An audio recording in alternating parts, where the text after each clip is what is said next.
Hey pups, RP here, and welcome back to another r/entitled parents video. And this is a special Christmas edition of r/entitled parents because even during the holiday season, it is not safe from entitled parents, nor entitled children themselves. And entitled parents and their little demon spawns are littered everywhere, especially during the holiday season. I don't know what is up with entitled parents and Christmas, but it's pretty much an everyday Thursday for them. Whether it be Christmas, a Monday, or any other day, including holidays, entitled parents are not above anything else, really. But it is a million times worse on Christmas, and I have absolutely no idea why. So, with that being said, grab some Christmas candy, some popcorn, some drinks, whatever you want, and let's get this video started. This first story is by Eudoro Bazura. I am so sorry if I mispronounced that and or butchered your username, but that is a very interesting one at that. And this story is called But Christmas is About Family. Alrighty, here we go. I really enjoyed these stories and thought it's about high time I share my story about my mom. She's a special one. When I was in high school, my parents got divorced, and my mom has never stopped being bitter about it. She throws tantrums and tries to pull power moves to get more time or attention from her kids whenever possible. Since I live abroad, she kicks this behavior into overdrive whenever I come back to visit.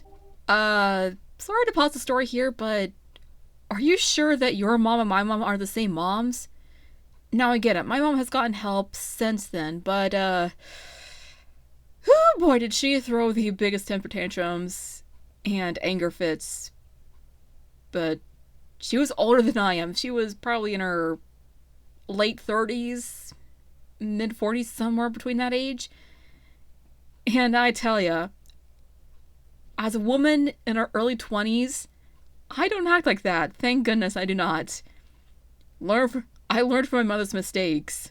This particular year, my grandmother on my father's side had passed away, and not long before that, his second wife had died. Needless to say, my father had a rough couple of years, and he really wanted me home for Christmas.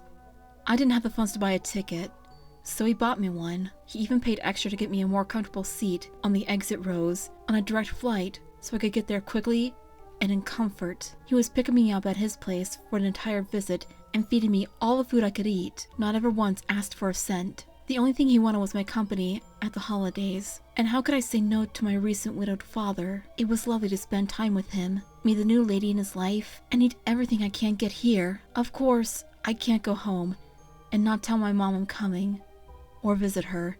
Let's sigh. Ooh boy, here we go. Mommy temper tantrum. First thing she does is start telling me how I'll be spending Christmas Eve and Christmas Day with her and my brother.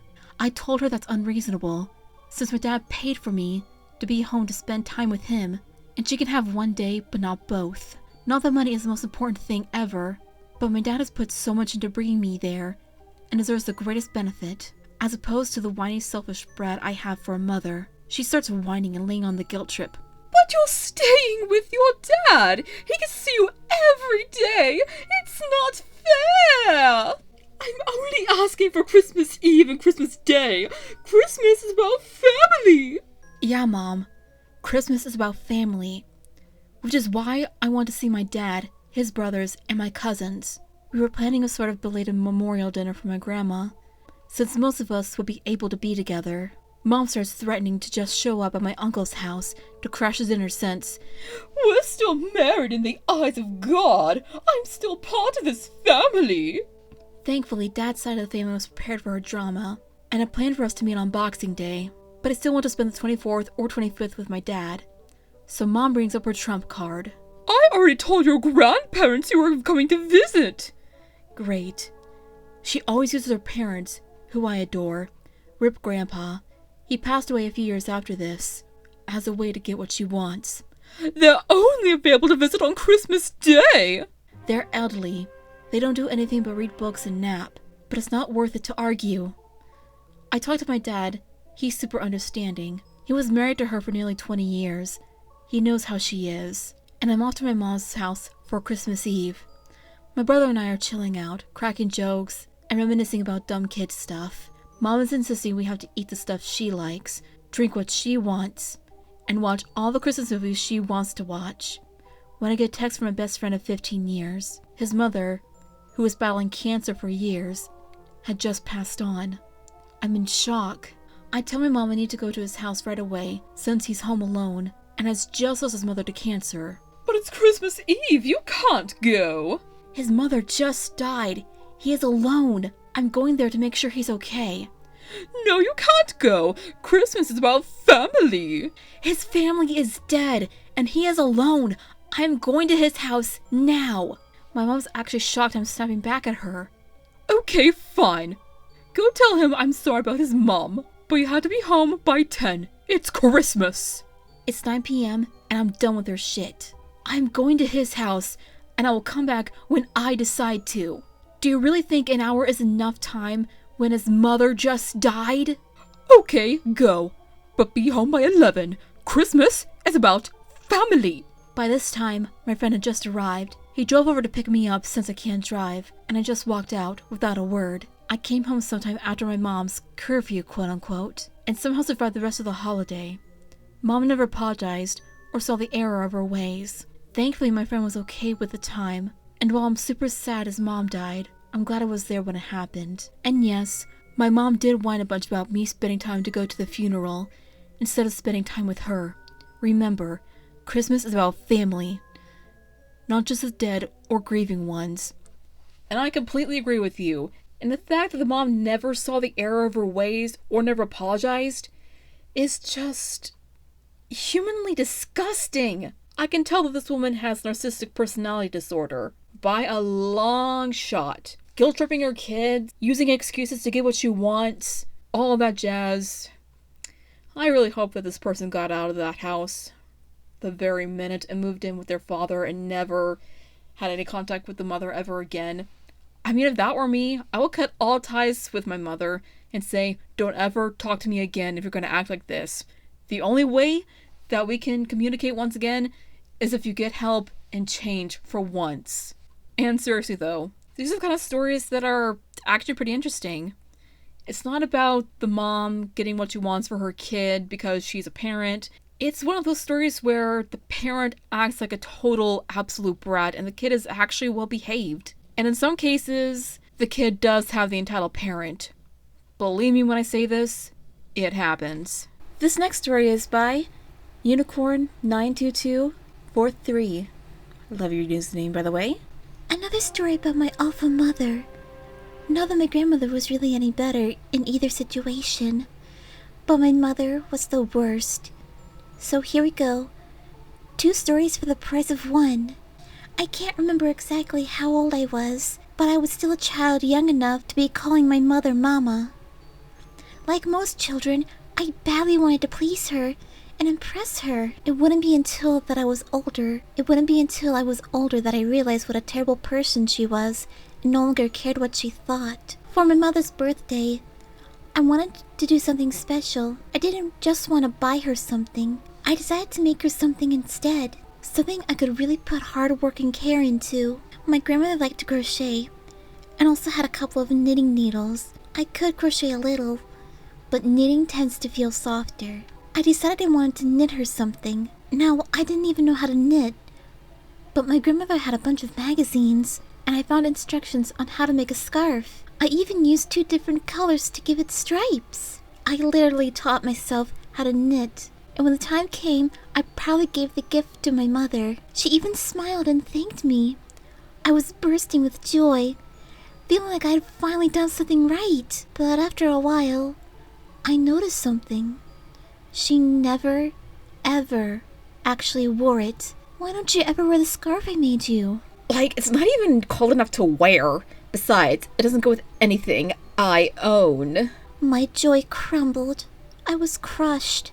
My self-esteem and self-worth flushed down the toilet by her cruel remarks.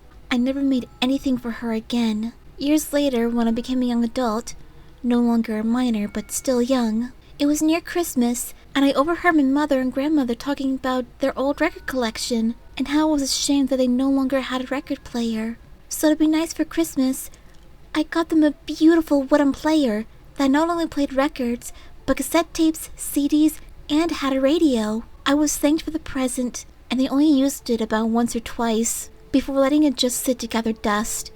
I never bought them anything expensive again, and yet they wondered why later I moved out and never spoke to them again.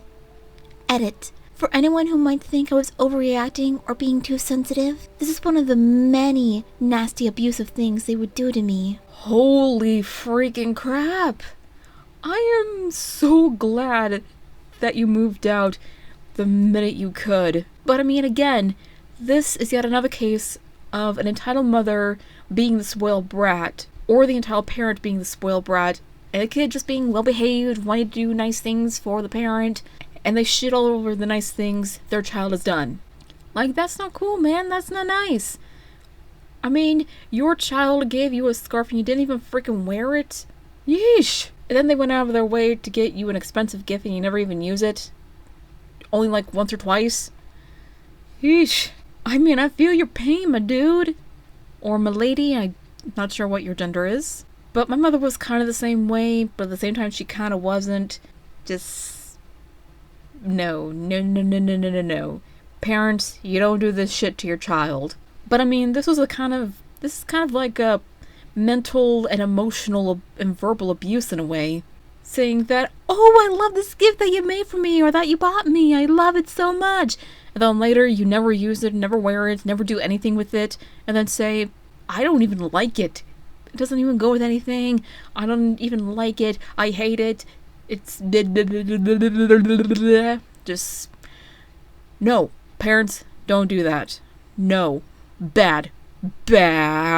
Not all over the walls. So, pups, to end this Christmas version of Entitled Parents off, do you have an Entitled Parents Christmas story that you want to share with me? Were you the entitled parent? Did you have an encounter with an entitled parent? Or was your parent the entitled parent on Christmas? Because I know mine was. All that aside, if you do have an entitled parent story, whether it's a Christmas one or a regular one or one on any other holiday or any other day, then share in the comments below if you want to. And we all know that Santa is going to be checking his list not once, not twice, but a million times over to see which entitled parent and their child is naughty or nice. They may get cold for Christmas and they're gonna be all Karen to Santa and be like, Santa, I want to see your manager. Why did you give me and my child cold for Christmas and not what we wanted? And, yeah, Santa probably don't take shit from nobody in this case. Anyway, hope y'all enjoyed this video. I'll see you guys next time. Huge shout out to my Patreon for their support. If you guys want to support my channel, what I do, and everything else, my Patreon is in the description below. I'll see you guys in the next video. Cue the outro. RP is out. Peace.